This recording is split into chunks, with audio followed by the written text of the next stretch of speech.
Hello friends, welcome to online classes LWP। Hello friends, आज हम लोग एक नया सीरीज शुरू करने जा रहे हैं। वो क्लास 10 का है। उससे मेरा पहला टॉपिक है नंबर सिस्टम। ठीक है, और आज हमारा ये पहला क्लास होगा। आज हम थोड़ा सा बेसिक से चलेंगे। इसमें पहला टॉपिक, इस चैप्टर का पहला टॉपिक का नाम है यूक्लिड्स डिवीजन थ्योरम, या इसी को दूसरा नाम बोला गया है यूक्लिड्स डिवीजन लेमा। ठीक है, इस टॉपिक को शुरू करने से पहले हम कुछ टॉपिक को रिवीजन करवाते हैं। यानी कि ये थ्योरम है, इसमें ज्यादा कुछ, ये तो देखने में ऐसा लग रहा है लेकिन इसमें है कुछ नहीं। सिर्फ इसमें अगर डिवीजन करना आ गया होगा या तो एचसीएफ निकालना आ गया होगा तो वही हमारा यूक्लिड्स डिवीजन थ्योरम है। ठीक है, आइए सबसे पहले हम एक एग्जांपल लेते हैं डिवाइड का। डिवाइड एग्जांपल लेते हैं। जैसे मान लें कि 50 है। ठीक है, 50 को हम 15 से डिवाइड करते हैं। ठीक है, अब यहां से क्या कितने बार लग रहे हैं? 3 बार में 45। कितने बार में कट गए? 5। ये कुछ नहीं बचा। अब बताओ इसको हम क्या क्या लिखते हैं? ये मेरा इसको क्या लिखते हैं? रिमाइंडर।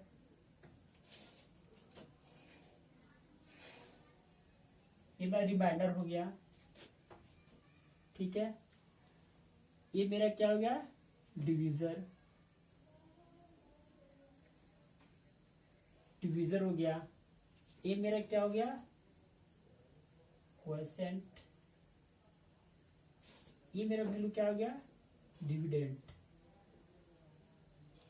DIVIDENT। ये है। ये तो आप तो बहुत पहले से पढ़ते आ रहे होंगे। जब किसी यानी किसको बोलते हैं, कोई नंबर से किसी संख्या को भाग देते हैं, जो शेषफल बचता है उसको बोलते हैं रिमाइंडर। जो भागफल बचता है उसको बोलते हैं क्वोशिएंट। और जिसको बने की भाजक, जिसको भाग दे रहे हैं वो कहलाते हैं भाजक। ये जो मेरा ये मेरा भाजक हो गया डिवीजर, जिससे भाग है वो डिवीजर हो गया। ये अब इसको इसी का सभी का यूज करके, यानी इसका फॉर्मूला क्या लिखते हैं? यानी कि डिविडेंड बराबर फॉर्मूला यहां से लिखाता है। यानी कि divisor into quotient plus remainder. यानी कि divisor into quotient plus remainder, यही फॉर्मूला होता है। बस यही जो मेरा ये लिखे हैं, यही मेरा क्या होता है? Euclid's division theorem. इस बुक में सिर्फ इसको डोनेट कर दिया गया है कि डिविडेंड को हम ए से डिनोट करते हैं, यानी इसको ए से। ठीक है, इसको किससे करते हैं?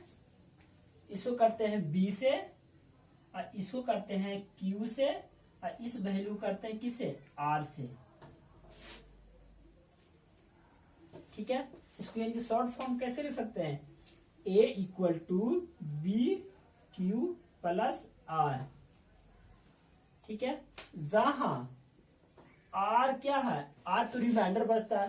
तो रिमाइंडर कभी कभी 0 भी बचता है, या तो कुछ संख्या भी बच जाता है, यही बचता है ना। यानी कि यहां पर क्या लिख सकते हैं? यानी कि 0 less than equal to remainder, यानी कि 0 के रिमाइंडर है ना जो वैल्यू, 0 को बराबर भी हो सकता है या बड़ा भी हो सकता है, लेकिन हमेशा किससे छोटा होगा? किससे छोटा होगा ये वैल्यू?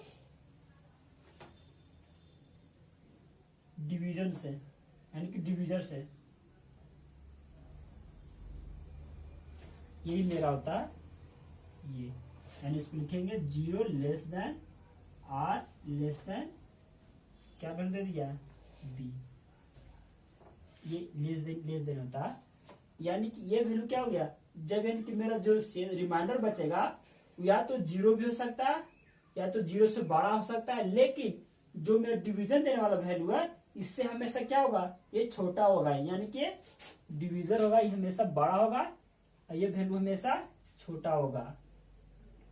ठीक है, यानी कि यहां से यही निकला, यही जो मेरा फॉर्मूला हुआ इसी को बोलते हैं यूक्लिड डिवीजन थ्योरम या तो डिवीजन लेमा, यानी कि यही से निकल के आया फॉर्मूला, ये थ्योरम निकल के आया। ठीक है, इसमें मेनली हम लोग को पढ़ना है एसीएफ। एसीएफ कैसे निकलते हैं वो बताएंगे अब। आई थिंक ये समझ में आ गया होगा एग्जाम्पल से कैसे थ्योरम निकले। यही मेरा वैल्यू है 0 less than equal to remainder less than, यानी कि लेस देन डिवीजर, यानी कि हमेशा रिमाइंडर का वैल्यू 0 भी हो सकता है, इक्वल टू रिमाइंडर के बराबर हो सकता है, लेकिन हमेशा डिवीजर से छोटा ही होगा। अगला पॉइंट मेरा है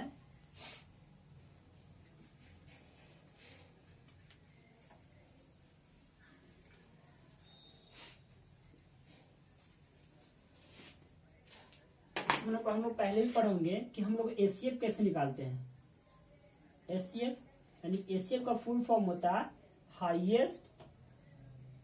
हाईएस्ट कॉमन फैक्टर,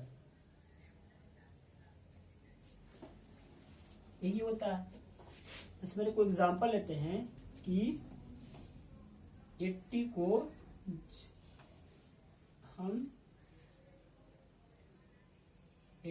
15 से, इसका निकालना क्या है एसीएफ।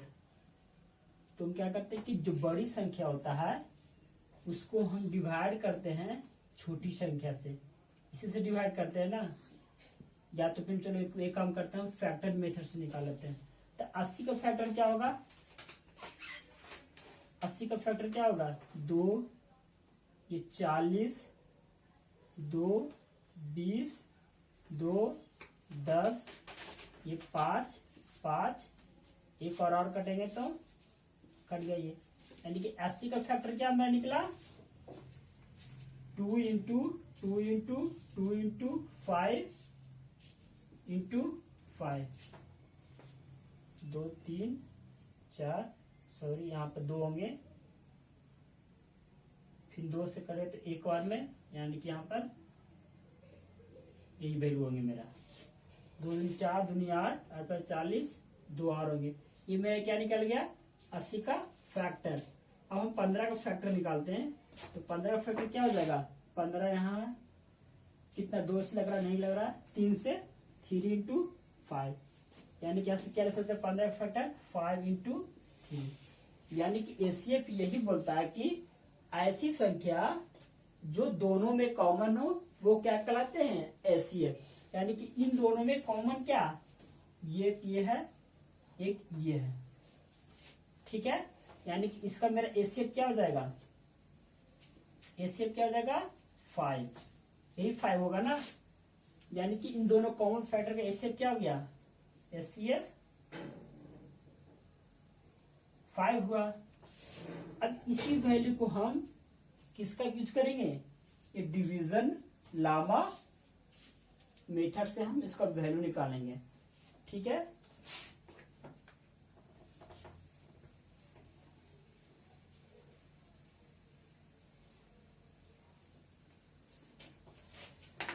चलो यानी कि ये मेरा तो फैक्टर मेथड से निकल गया एचसीएफ। अब हम डिवीजन लामा मेथड से निकालते हैं, यानी कि डिवीजन लामा में फॉर्मूला क्या होता है कि dividend is equal to divisor into quotient plus remainder, यही होता। चलो हम इसको 80 को डिवाइड करते हैं 15 से, 5 हो गया 15 30 15 पचे 75, 5 कट गया ये। अब बताओ तो डिविडेंड बराबर क्या लिखेंगे, क्या मेरा वैल्यू है 80 हो गया इक्वल टू डिवीजन मेरा क्या 15, क्वोशिएंट क्या है 5 है, रिमाइंडर मेरा क्या बचा 5। लेकिन हाँ अगली बार इसका अगले स्टेप है कि ये डिवाइड हम जब तक करेंगे कि जब तक मेरा रिमाइंडर 0 नहीं आ जाए, यानी कि यहाँ पर मेरा 0 आया है, नहीं आया है, तो इस कंडीशन में क्या हो जाएगा, यानी कि इस कंडीशन में मेरा क्या डिविजन था, ये मेरा क्वेश्चन था, ये मेरा रिमाइंडर था, ये मेरा डिविडेंड था। तो अब देखो ये मेरा तो रिमाइंडर 0 नहीं आएगा, नहीं अब यहाँ पर आया है, यानी हमको 0 लाना है।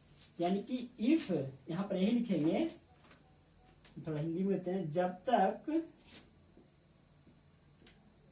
रिमाइंडर 0 नहीं आए तब तक ये प्रोसेस जारी रहेगा।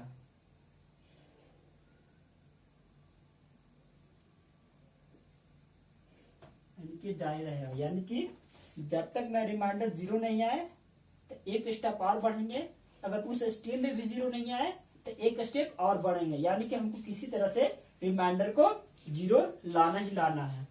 ठीक है, यानी अगला स्टेप मेरा क्या हो जाएगा, ये मेरा जो डिवीजन होता है ये मेरा क्या बनता है, क्वेश्चन बन जाता है, ये यानी कि ये डिविडेंड बन जाएगा। यानी कि मेरा डिविडेंड अब क्या बन गया, ये मेरा डिविडेंड बन गया, यानी 15। अब कौन सा मेरा क्वेश्चन क्या था, 5 था, ये 5 से 5 या 15, 3 बार में कट गया, तो यानी ये मेरा क्या था, डिविडेंड क्या था, 15 equal to 5 into 3 plus remainder मेरे क्या आ गया, 0 आ गया, 0 आ गया ना। तो अब देखो ये किसे किसका मल्टीपल होता है, ये दोनों, ये वैल्यू 5 एंड 3, 5 इंटू 3 किसे किसका मल्टीपल है, पहला मल्टीपल किसका, डिवीजर का होता है और क्वेश्चन का होता है। यानी कि हम किसका वैल्यू लिखते हैं, जब भी लिखते हैं किसका, डिवीजर का वैल्यू लिखते हैं, वहां पर मेरा वैल्यू क्या था, जब यहाँ ऐसे कॉमन फैक्टर निकालते तो क्या था, डिवीजर था। यानी कि यहाँ से जो मेरा वैल्यू आया ये 5, यही मेरा यहाँ से एचसीएफ हो गया, यहाँ से क्या मेरा वैल्यू एचसीएफ। यानी कि ये मेथड कौन सा मेथड था, ये मैं कैसे निकाला था, फैक्टर मेथड से एचसीएफ। ये हम किस मेथड से निकाले हैं, लामा डिवीजन थ्योरम से, यानी किसको, यूक्लिड डिवीजन थ्योरम से इस वैल्यू को निकाले हैं। यानी इसी प्रोसेस को बार बार करेंगे जब तक हमारा रिमाइंडर 0 नहीं आ जाएगा, तब तक इस प्रोसेस को आगे चलाते जाएंगे, यानी कि सीरीज चलाते जाएंगे। जैसे मतलब कि एक एग्जांपल और लेते हैं, उससे आपको और अच्छी तरह से समझ में आ जाएगा।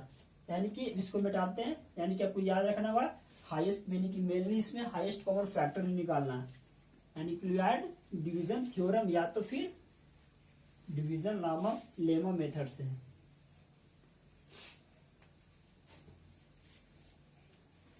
हाँ, एक और बता देता हूं मैं, इस फॉर्मूला को तो पक्का याद रखना ये, क्योंकि यही इसमें मेरा मेन इंपॉर्टेंट पॉइंट मेरा यही है, इसी को याद रखना बहुत जरूरी है। जैसे मतलब कि एक एग्जांपल ले रहे हैं, हम ले रहे हैं 164 और क्या ले लें, 164 को हम 24, ठीक है, इसको हम फैक्टर मेथड से एचसीएफ निकालते हैं। एचसीएफ निकालते हैं किससे, फैक्टर मेथड से।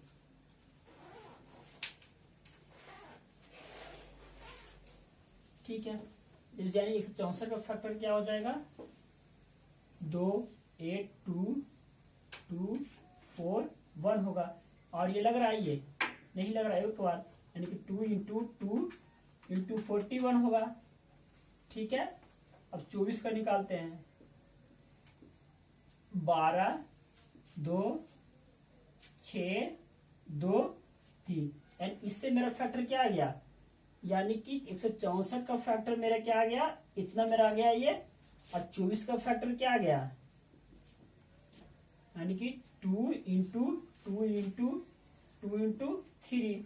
और हम क्या करते हैं कि जो दोनों में कॉमन रहते हैं उसको हम बाहर निकालते हैं, यानी कि इन दोनों में कॉमन क्या है, ये वैल्यू है और ये वैल्यू है, इसको नीचे लिख देते हैं, 2 इंटू 2 इक्वल टू 4। यानी कि इन दोनों का एचसीएफ क्या हो गया, इन दोनों का एचसीएफ वैल्यू क्या हो गया, 4। ऐसे तो मुझे पता चल गया कि इसका एचसीएफ वैल्यू क्या 4 है। अब हम निकालते हैं दूसरा मेथड से। हाँ, एक बार बताता हूँ कि जो बुक में बनाया हुआ किस अलग मेथड से बनाया, वो भी मेथड सही है, हम जो बता रहे हैं ये भी मेथड सही है। अगर एग्जामिनेशन में अगर इस मेथड से बनाओगे तो इसमें भी आपके नंबर नहीं कटेंगे। आपको जो अच्छा लगे वो तरीका अप्लाई कर सकते हैं।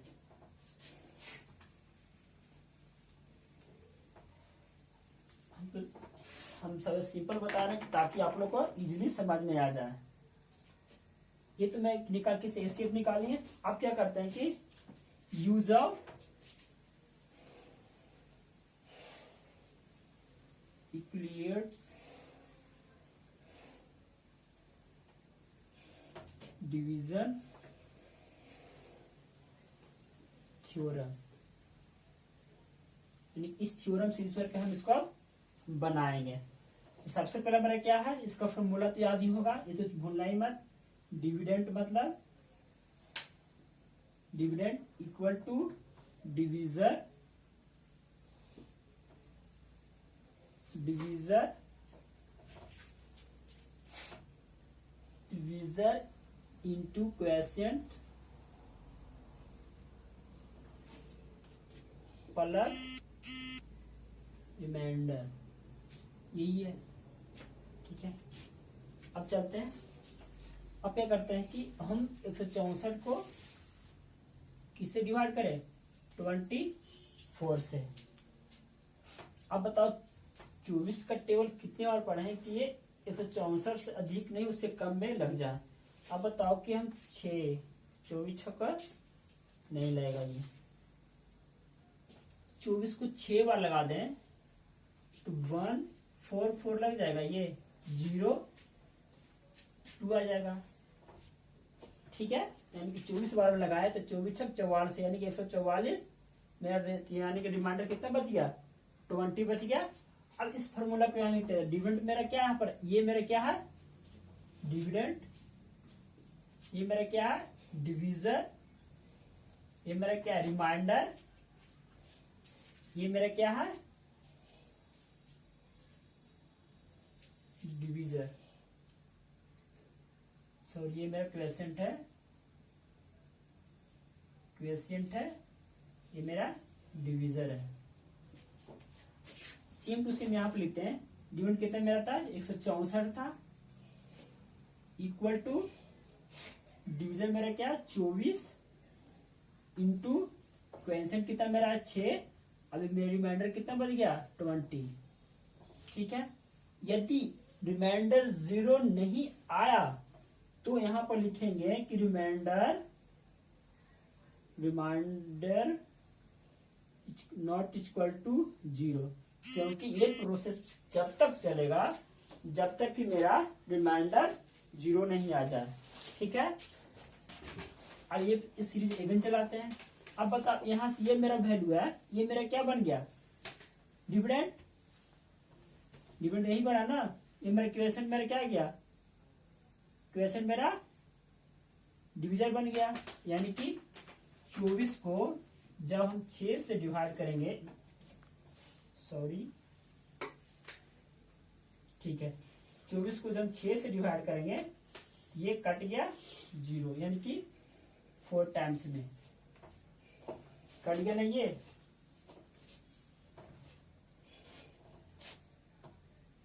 0 2 नहीं, रिमाइंडर को डिवाइड कर देना, गलती थोड़ा सा हो रही है। यानी कि 24 बच गया, किसको 24 से किसे डिवाइड करेंगे, जो मेरा शेषफल बचता है रिमाइंडर बचता, सॉरी पिछला और गलत बता देते, यहाँ सही है। यानी कि 24 किससे करेंगे 20 से, यानी कि 20 हो गया, 4 ये कट गया 1 टाइम्स में।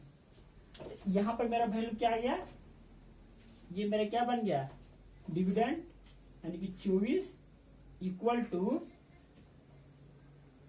20 इंटू 1 और प्लस 4। अभी भी आप देख रहे होगे कि अभी भी मेरा रिमाइंडर 0 नहीं आया है। ठीक है, यहां से लिखेंगे यहाँ पर रिमाइंडर नॉट इक्वल टू 0, यानी कि मैं एक स्टेप और चलेगा।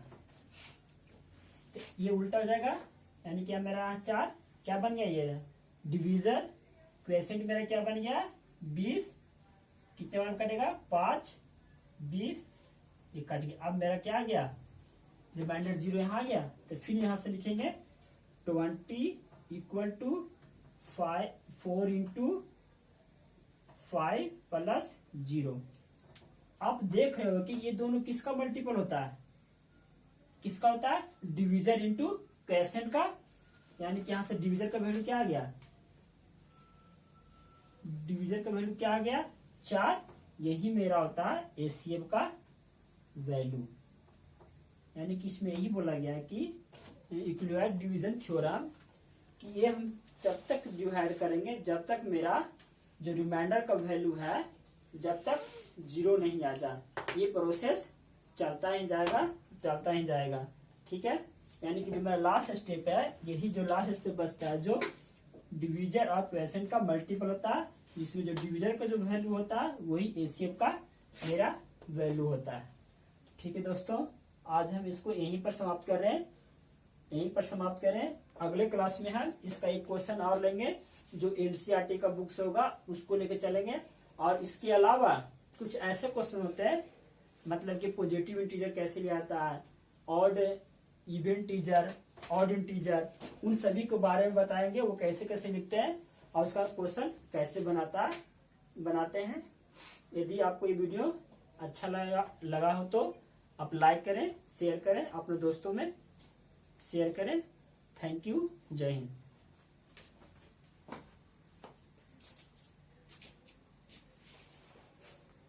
कीमत बन गया।